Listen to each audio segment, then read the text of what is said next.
El mundo en que vivimos está lleno de cosas que no entendemos. Como seres humanos curiosos que somos, intentamos descubrirlas. Hacerlo nos ha llevado a descubrimientos e inventos extraordinarios que jamás habríamos imaginado hace 100 años. Hemos vencido enfermedades, construido hasta el mismísimo cielo e incluso creado máquinas que podrían llevarnos más allá de las nubes y hasta las estrellas.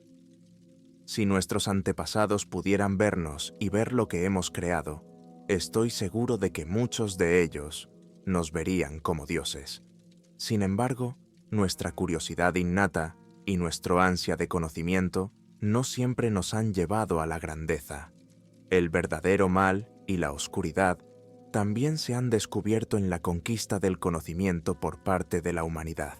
Y al final, me temo que este mal será nuestra perdición. No digo esto desde el punto de vista de un gran filósofo que se ha sentado y simplemente ha reflexionado sobre las cosas. No, lo digo porque lo he visto, lo he experimentado, he formado parte de ello. El acontecimiento que voy a relatarles es cierto en su totalidad, esto lo juro. Estoy seguro de que esto caerá en oídos sordos, y muchos de ustedes creerán que esto es solo otra historia espeluznante destinada a darles emociones baratas. Pero les prometo que esta no es mi intención ni mi propósito. El propósito de esta historia es simplemente advertirles de lo que acecha más allá del velo de lo que podemos ver y entender. Mostrarles lo que nos espera en la oscuridad, aunque yo mismo no lo entienda. Lo que voy a contarles ya ha ocurrido, y estoy seguro de que volverá a ocurrir. En 1971, un científico no muy conocido inició los preparativos de un proyecto extremadamente secreto, conocido simplemente como el experimento Harbinger. Me gustaría mantener en secreto la identidad del científico por razones personales, así que a lo largo de este relato me referiré a él como Zimmermann. Los antecedentes de Zimmermann no están claros más allá de 1971. Todo lo que se sabe de él antes de esa fecha es que había crecido en algún lugar de Maryland con una extraña fascinación por lo oculto y lo sobrenatural. Esto le convirtió más tarde en un paria entre sus colegas científicos debido a lo despreciado que estaba, y sigue estando, lo metafísico en aquella época. Sin embargo, las opiniones de Zimmermann sobre el otro mundo no fueron la única causa de su marginación, sino que fueron sus métodos los que hicieron que no fuera aceptado entre sus colegas. Zimmermann era muy conocido en su época por ser despiadado y frío sin medida. Nunca le importaron los medios. Lo único que le importaba eran los resultados, y si preveía que los resultados eran lo suficientemente valiosos, cualquier cosa valdría la pena para obtenerlos. Era esta insaciable y brutal lujuria por la verdad lo que le hacía temido entre los que sabían de él. Y los pocos que sabían de él y no le temían, creían en él y le seguían de cerca a él y a su trabajo. La propia palabra presagio tiene un sabor misterioso e intimidatorio. Tal vez sea la forma en que se desliza por nuestras lenguas, o tal vez se deba simplemente a su asociación con el proyecto. Pero la palabra siempre parece llevar consigo una cierta dosis de fatalidad, lo cual tiene sentido, ya que la propia palabra significa advertir o presagiar. No puedo imaginar la razón que tuvo Zimmermann para dar este título al experimento, pero en retrospectiva, encaja perfectamente. Zimmermann se dirigió a unos pocos elegidos, yo era uno de ellos. Nos dijo que estaba trabajando en algo grande y que necesitaba personas que pudieran mantener la confidencialidad y no difundir chismes ociosos de su trabajo. Aunque no confiaba plenamente en algunos de nosotros, sabía que éramos profesionales y que, por una razón u otra, todos necesitábamos urgentemente un empleo. Yo había trabajado en la clínica local como médico, pero me pillaron robando medicamentos y me despidieron enseguida. Esto dejó una marca muy oscura en mi currículum, así que era difícil encontrar trabajo. Además, era nativo de Alaska y vivía cerca de donde tendría lugar el experimento, así que se podría decir que era una buena elección. Como pueden imaginar, aproveché la oportunidad. Fue difícil no hacerlo cuando vi la paga. 15 de nosotros fuimos contratados en total. Algunos eran colegas suyos que llevaban tiempo trabajando con él. Otros eran trabajadores de mantenimiento y unos pocos fueron contratados como seguridad privada. Yo fui el único profesional médico contratado. Todavía me sorprende cómo consiguió los fondos necesarios para el experimento. No me sorprendería del todo que su financiación no fuera totalmente legal. Pero legal o no, yo necesitaba el dinero, y él pagaba. Mirando hacia atrás, es una decisión que he llegado a lamentar. Después de que Zimmermann obtuviera su dinero, lo utilizó para comprar una parcela de tierra relativamente grande en las profundidades del desierto helado de Alaska. Y en ese pedazo de tierra, Zimmermann construyó una estructura de hormigón, no muy diferente a un búnker, de hecho. La única diferencia es que su objetivo era mantener cualquier daño potencial contenido dentro de la estructura, en lugar de mantenerlo fuera, como él decía. La mayor parte de la estructura estaba excavada bajo tierra, lo que hacía que el complejo subterráneo pareciera mucho más pequeño de lo que realmente era desde fuera, como era de esperar. Solo había una manera de entrar y salir de la estructura subterránea, y era a través de una escalera que conducía desde un pequeño edificio de hormigón sin pretensiones en la superficie, al que me referiré a partir de ahora como el edificio de entrada por conveniencia, a la red de abajo. Por la noche, después de que todo el mundo se hubiera acostado, la escotilla que contenía la escalera se sellaba con una tapa metálica muy grande y gruesa. Zimmermann era muy estricto al respecto. No muy lejos del edificio de entrada había una serie de cabañas de madera que servirían de dormitorios para el personal contratado por Zimmermann. Comparado con el edificio de la entrada, que estaba en la superficie, el sistema subterráneo era enorme. En el centro del complejo estaba la sala de control. Allí se conectaban todos los sistemas electrónicos de la instalación, incluidas las cámaras de seguridad, las luces y los controles de las puertas. Consolas, monitores y ordenadores se alineaban en las paredes de esta gran cámara central. Desde aquí también se conectaba la escalera del edificio de entrada al complejo subterráneo. Conectadas a la sala de control había 3 puertas.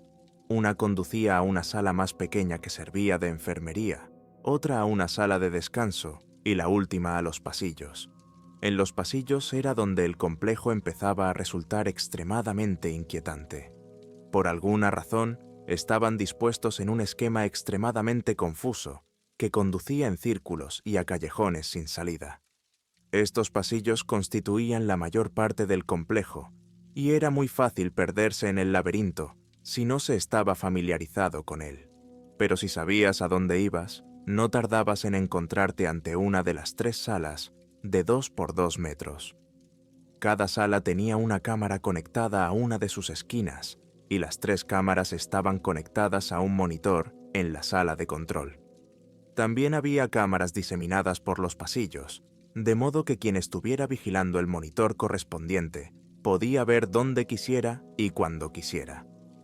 Había gruesas puertas metálicas a la entrada de cada una de las 3 salas de 2 por 2 metros, y para abrirlas había que introducir un código de 4 dígitos en un panel situado cerca de la puerta. Recuerdo que cuando llegué por primera vez al complejo, me asustaron mucho los pasillos. Siempre he tenido claustrofobia, y aquellos pasillos eran muy estrechos. El ruido, o mejor dicho, la falta de ruido, también me producía un miedo tremendo en aquellos pasillos lúgubres y estrechos. Siempre había un silencio anormal, como si el mundo entero hubiera dejado de moverse. Realmente te hacía sentir como si estuvieras atrapado allí abajo. Por suerte, rara vez me aventuraba por esos pasillos, ya que yo era el único profesional médico del centro, y no tenía prácticamente ningún motivo para adentrarme en ellos. Al principio me pareció muy extraño que Zimmermann solicitara a un profesional de la medicina como yo para un proyecto como este, pero cuando todo terminó, comprendí por qué. El propósito oficial del experimento Harbinger era probar y observar los efectos del aislamiento prolongado en la mente humana. Eso es lo que figuraba al menos en los informes que se enviaban. Pero sin que lo supieran todos los que no participaban en el proyecto, excluyendo a los sujetos, el verdadero propósito era mucho más oscuro. Como he dicho antes, Zimmermann siempre había tenido una obsesión con lo oculto y lo sobrenatural. Buscaba probarse a sí mismo ante aquellos que no creían en él. Quería pruebas físicas de que lo sobrenatural era un fenómeno real, y quería ser el primero en conseguir dichas pruebas. El verdadero propósito del experimento Harbinger era encontrar la prueba de lo metafísico, un mundo que no podíamos ver. La idea de hacer esto era naturalmente un poco desalentadora e incluso aterradora, pero era el método de Zimmermann para hacerlo lo que era realmente aterrador.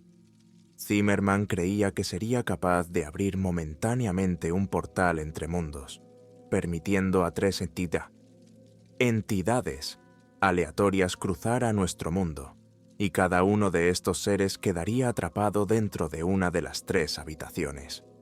Zimmermann tenía la teoría de que cualquier entidad intentaría engancharse al ser vivo más cercano que tuviera capacidad para ello. Quería utilizar esta técnica para atrapar a un espíritu en una forma física, permitiéndole entrar en un ser vivo al que se le hubiera inyectado una mezcla compuesta creada por Zimmermann. En teoría, este compuesto impediría que la entidad abandonara simplemente aquello a lo que estuviera unida. La única forma en que podría abandonar a un huésped al que se le hubiera inyectado el compuesto era mediante la muerte. Según Zimmermann, el huésped tendría que ser algo vivo, con una voluntad lo bastante fuerte como para sobrevivir a la posesión. Y solo hay una especie conocida que posea la cantidad de voluntad necesaria para ello: los humanos.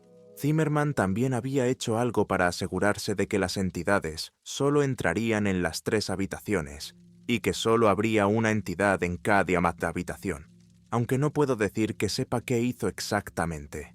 De hecho, no sé casi nada de cómo Zimmermann consiguió hacer lo que hizo. Le gustaba mantener su metodología en secreto para sus colegas de mayor confianza, muy probablemente debido a su paranoia de que alguien le robara sus ideas y se atribuyera el éxito de las mismas. Si hubiera sabido que este era el verdadero propósito antes de inscribirme, quizá me lo habría replanteado. Pero Zimmermann decidió no decírnoslo hasta que todos estuviéramos reunidos en su fortaleza. Incluso si alguno de nosotros hubiera querido marcharse, dudo que se nos hubiera permitido hacerlo. El equipo de seguridad que Zimmermann había contratado era leal a él y al pago. No es probable que Zimmermann les hubiera dado la orden de permitir ahora que nadie se fuera. Había 3 sujetos diferentes incluidos en el experimento. Todos eran nativos de Alaska y cada uno fue atraído al proyecto bajo la creencia de que estarían participando en un estudio inofensivo sobre el efecto del aislamiento en la mente humana, como mencioné antes. Por eso ninguno de los sujetos se opuso cuando se dieron cuenta de que iban a ser confinados en una de las 3 habitaciones que he mencionado antes. El primer sujeto era un hombre joven. Al parecer, no tenía trabajo y necesitaba desesperadamente el dinero que le habían ofrecido por participar en el estudio. El segundo era una mujer. Con solo mirarla, me di cuenta de que era algún tipo de adicta. El tercer y último sujeto era un hombre mayor, un vagabundo si tenía que adivinar. Una cosa que todos tenían en común era que a ninguno de ellos le quedaba familia ni amigos. En resumen, nadie les echaría de menos, y por eso fueron elegidos para el proyecto.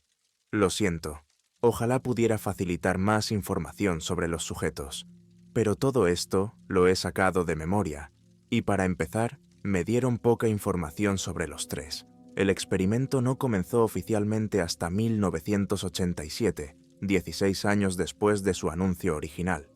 Estaba ansioso por empezar, Así que hice las maletas y me dirigí al complejo en cuanto pude. Llegué al complejo una semana antes de que se inscribieran los sujetos y un mes antes de que comenzara el proyecto. No fui el primero en llegar, ni mucho menos. Cuando llegué, Zimmerman, sus colegas y el equipo de seguridad ya habían llegado. Supongo que podría decirse que yo estaba entre las personas en las que Zimmerman no confiaba para llegar primero. Todos habían llegado una semana antes de que empezara el experimento. Había una notable división entre los que estaban allí simplemente por dinero, como yo, y los que eran seguidores de Zimmerman. El 15 de octubre de 1987, todos los preparativos estaban listos. Los sujetos habían sido encerrados en sus habitaciones. Las cámaras, las luces y los altavoces funcionaban a pleno rendimiento y todos los miembros del personal se habían instalado. Había llegado el momento de que el experimento comenzara oficialmente.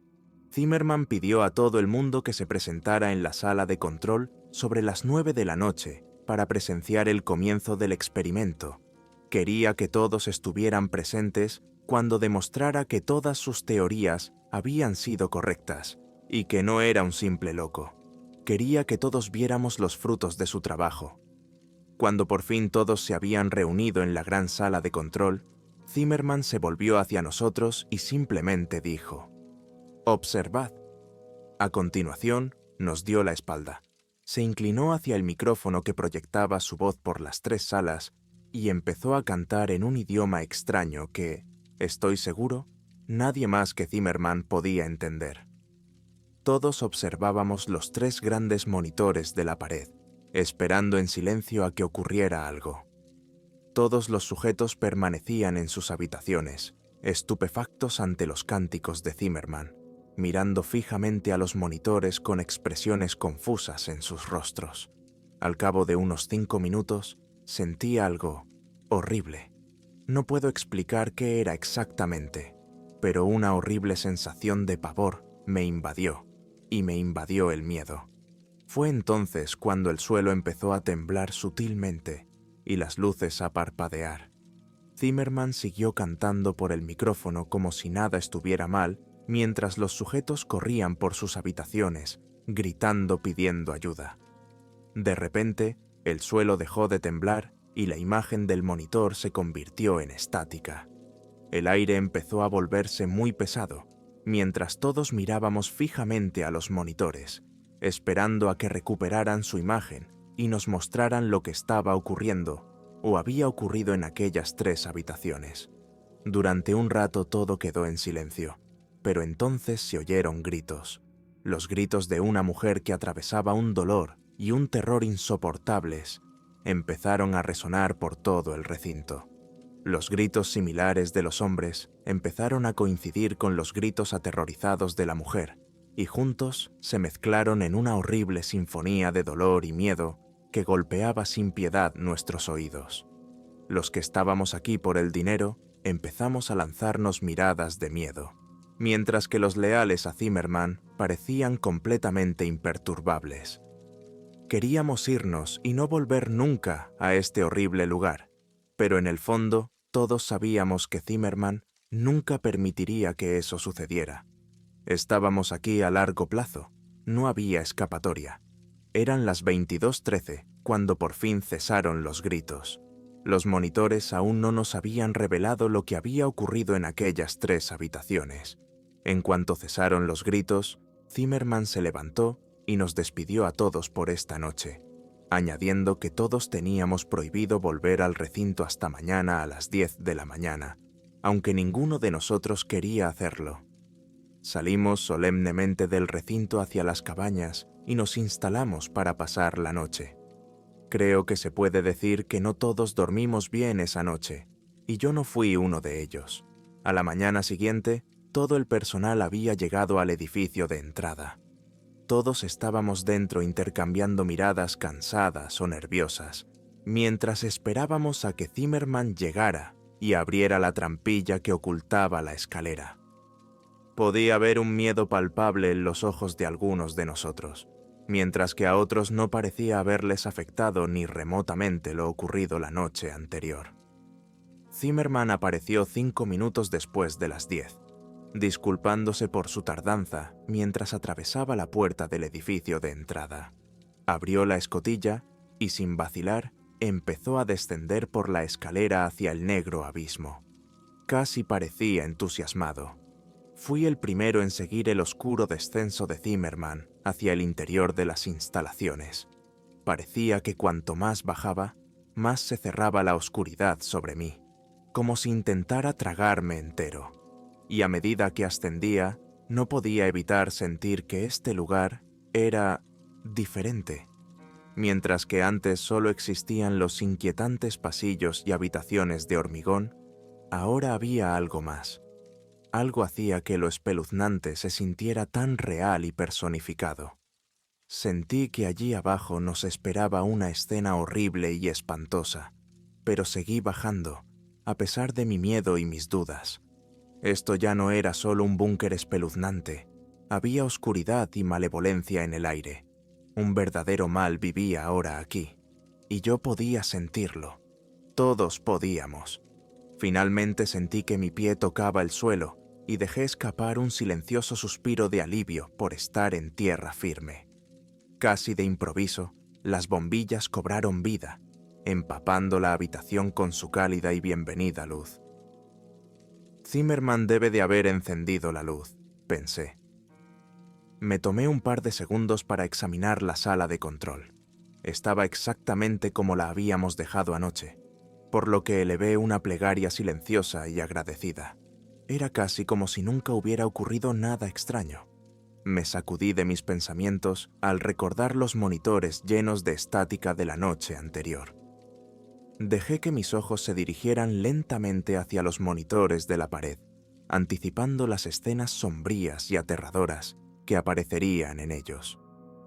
Mi atención fue captada primero por los monitores 1 y 3, que seguían siendo pura estática. Hubiera sido un pequeño alivio, pero entonces me llamó la atención la imagen inmóvil del monitor 2. La sala 2 estaba completamente inmóvil y todo parecía intacto. No pude evitar un grito ahogado al darme cuenta de lo único que era diferente.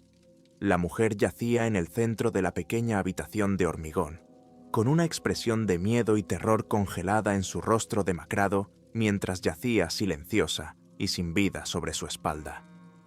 La expresión de Zimmerman se volvió de enfado al ver esto. Ordenó que se apagara el segundo monitor, y así fue. No preguntamos por qué, no es que ninguno de nosotros quisiera seguir viendo la espantosa escena. También ordenó que si las imágenes de los monitores 1 y 3 no volvían en las 2 horas siguientes, se enviaría al equipo de seguridad a investigar las habitaciones. El equipo de seguridad asintió al oír esto. Hicieron como si no tuvieran miedo, pero yo podía verlo en sus ojos. El tic-tac sutilmente fuerte del reloj era el único sonido que resonaba en la sala de control mientras yo miraba fijamente los monitores.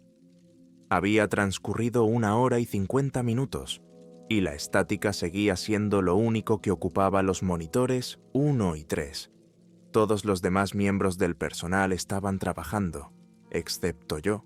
Esto se debía al hecho de que el proyecto había estado completamente libre de lesiones hasta el momento, por lo que esencialmente no tenía nada que hacer más que esperar a que alguien se lesionara.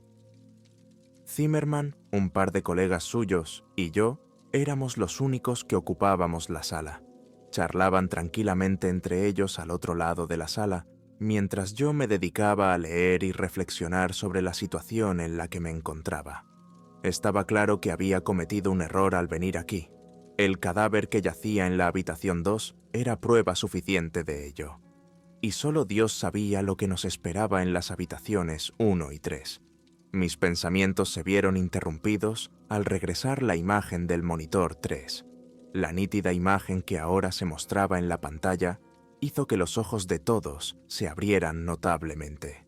Lo que se mostraba en el monitor era horripilante. Una cosa humanoide estaba en el centro de la sala mirando directamente a la cámara, inmóvil.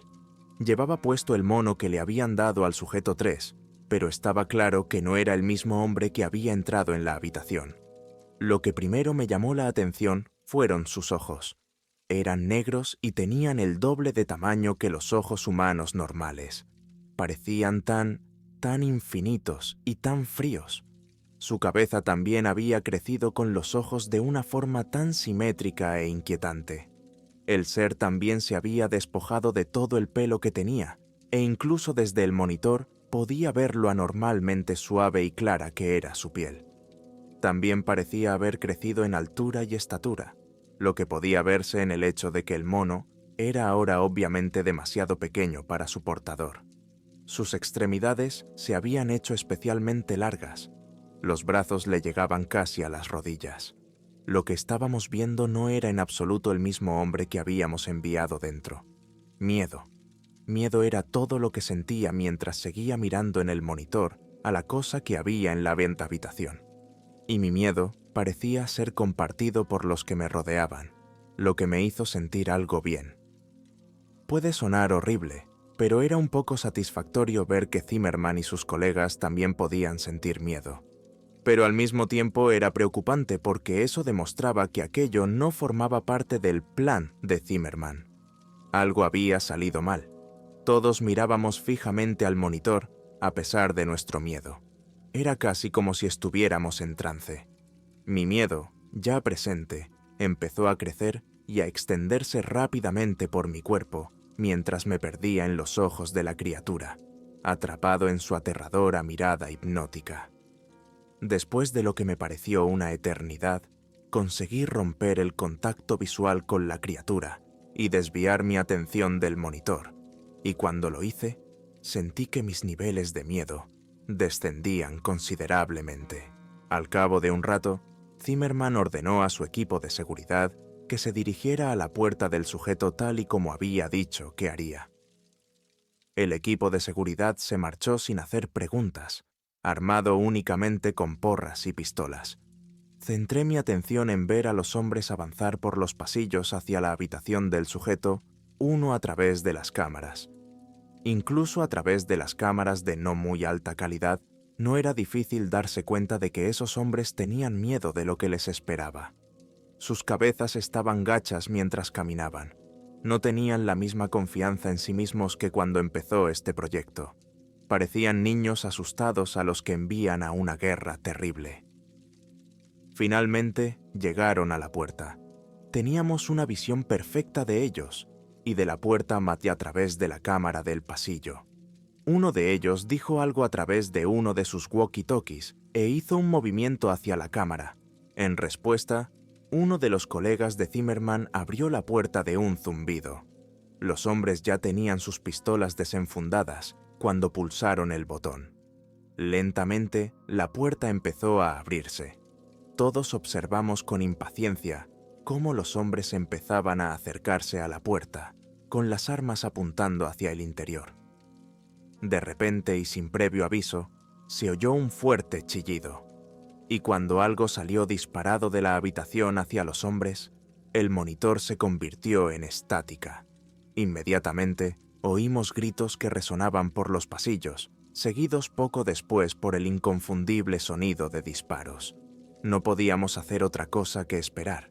Al cabo de un par de minutos, cesaron los gritos y los disparos. Todos esperamos y rezamos, con la esperanza de que lo que fuera que saltó hacia ellos desde la sala no fuera el que regresara a la sala de control. Al cabo de un par de minutos más, 3 de los hombres regresaron, llevando consigo el cadáver del cuarto. Tenía enormes cortes que le cubrían el pecho y la cara destrozada. Ya no se podía saber quién era, ni siquiera que fuera humano. Yo estaba acostumbrado a lo sangriento, ya que era médico y todo eso, así que me sentí un poco indiferente ante la masa de carne desmenuzada y sanguinolenta que llevaban con ellos. Pero muchos de los demás palidecieron y vomitaron. Todos los miembros del equipo de seguridad mostraban expresiones inexpresivas y ojos llenos de terror. Uno de los hombres alzó por fin la vista hacia nosotros. Nos miró fijamente durante un rato con esos ojos tan abiertos que tenía. «Está muerto», consiguió murmurar finalmente con voz temblorosa y asustada. Pasaron un par de horas. El muerto se llamaba Frank. Estaba enterrado a la intemperie, en el frío suelo de Alaska. 2 de los hombres estaban ilesos, al menos físicamente. El tercero estaba vivo, pero apenas. Su cuerpo estaba cubierto de tajos sangrientos y le habían sacado un ojo. Conseguí estabilizarlo, pero por poco. Los otros 2 hombres explicaron vagamente lo sucedido. Al parecer, el sujeto 1 se abalanzó sobre Frank después de que se abriera la puerta, solo que en realidad ya no era el sujeto 1. Según ellos, tenía la cara horriblemente contorsionada y largas garras afiladas. Afirman haberle disparado más de 12 de veces antes de que cayera muerto, y luego le vaciaron otra 12 de balas solo para asegurarse de que estaba realmente muerto. Solo cuando estuvo muerto, regresaron. Después de atender al herido, fui a investigar a los monitores. Por mucho miedo que tuviera de ver lo que podían contener esos monitores, necesitaba verlo. El sujeto 3 era el único que quedaba ahora, y necesitaba verlo y asegurarme de que la criatura seguía en su habitación. Parecía más una celda que una habitación normal, lo que probablemente era bueno. Las cámaras que mostraban la habitación del sujeto y el pasillo fuera de ella seguían mostrando una pantalla llena de estática. No enviaron a nadie a repararlas ni a investigar. Solo nos quedaba esperar que el sujeto 1 estuviera bien muerto. La imagen del monitor 3 era exactamente la misma que yo había dejado. El sujeto 3 seguía mirándonos directamente a la cámara.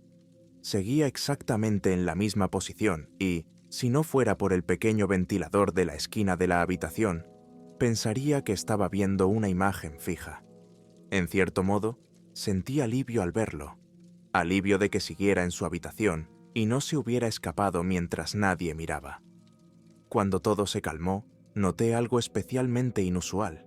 Había un sonido extraño que emanaba de alguna parte.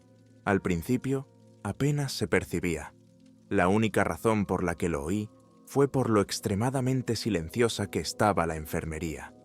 Pero a medida que pasaba el tiempo, empezó a aumentar lentamente de volumen.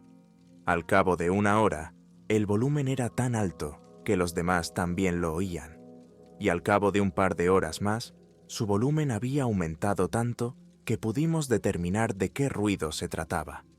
Era una canción. Uno de los miembros del personal la identificó como Living in the Sunlight de Tiny Tim. Al parecer, a su padre le encantaba la canción y la escuchaba con frecuencia. La canción parecía estar en bucle y se repetía una y otra vez. Aunque pudimos identificar el ruido, seguimos sin poder identificar su origen. Sabíamos que no procedía de los altavoces, porque los habíamos apagado, sino que parecía emanar de las propias paredes. Pasó más tiempo mientras todos empezábamos a estar cada vez más agitados por la canción. Yo pasaba la mayor parte del tiempo en la enfermería atendiendo a Frank o en la sala de control. El miedo flotaba en el aire, y la presencia de una oscuridad y un mal inconfundibles eran sin duda su origen. El sujeto 3 aún no se había movido. Había mantenido todo el tiempo la mirada sin pestañear fija en la cámara. Siempre tenía la sensación de que me miraba directamente, sin importar en qué parte de la habitación me encontrara. Creo que los demás también sintieron este efecto, ya que parecían moverse mucho por la sala sin motivo aparente. Al cabo de unas horas, la canción sonaba tan fuerte que la gente casi tenía que gritar para poder comunicarse. Intentamos encontrar su origen para poder apagarla, pero fue en vano. La fuente era totalmente inidentificable. Esto añadió un nivel de irritación extrema a nuestro miedo ya muy presente. Alrededor de las 8:30, el suelo empezó a temblar de nuevo, igual que la noche anterior.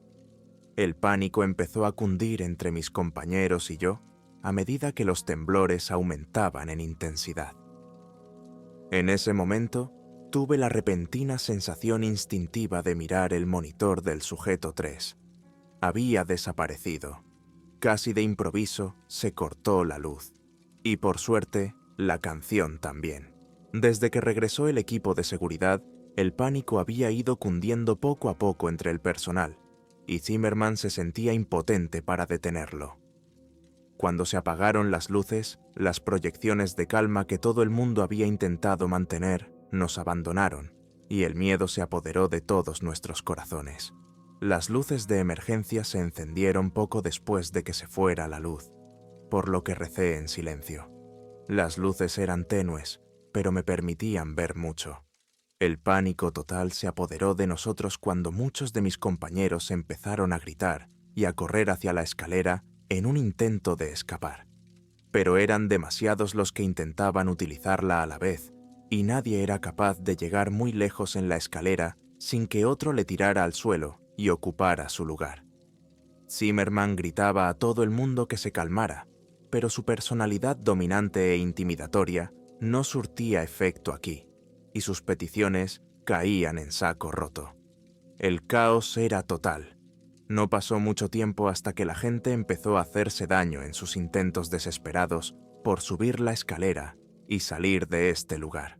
Yo solo podía quedarme de pie contra la pared y esperar mi oportunidad de escapar por la escalera. Todos los gritos pronto se silenciaron cuando el zumbido familiar de aquella inquietante canción empezó a subir de volumen de nuevo, solo que esta vez mucho más rápido. Y esta vez estaba claro que el ruido procedía directamente de los laberínticos pasillos. La gente dejó de pelearse y gritar mientras toda nuestra atención se desviaba hacia la puerta que daba a los pasillos. La canción empezó a sonar más fuerte que nunca, lo que obligó a muchos de nosotros a taparnos los oídos con las manos para intentar acallar el ruido. Entonces, de repente, la canción se detuvo por completo. Se hizo el silencio. Eso era todo lo que llenaba la sala mientras todos mirábamos fijamente la gruesa puerta de metal a la espera de lo que se avecinaba. Parecía que habían pasado siglos, pero en realidad solo habían pasado unos segundos antes de que se rompiera el silencio. La puerta se abrió repentina y violentamente, y la música volvió a sonar más fuerte que nunca.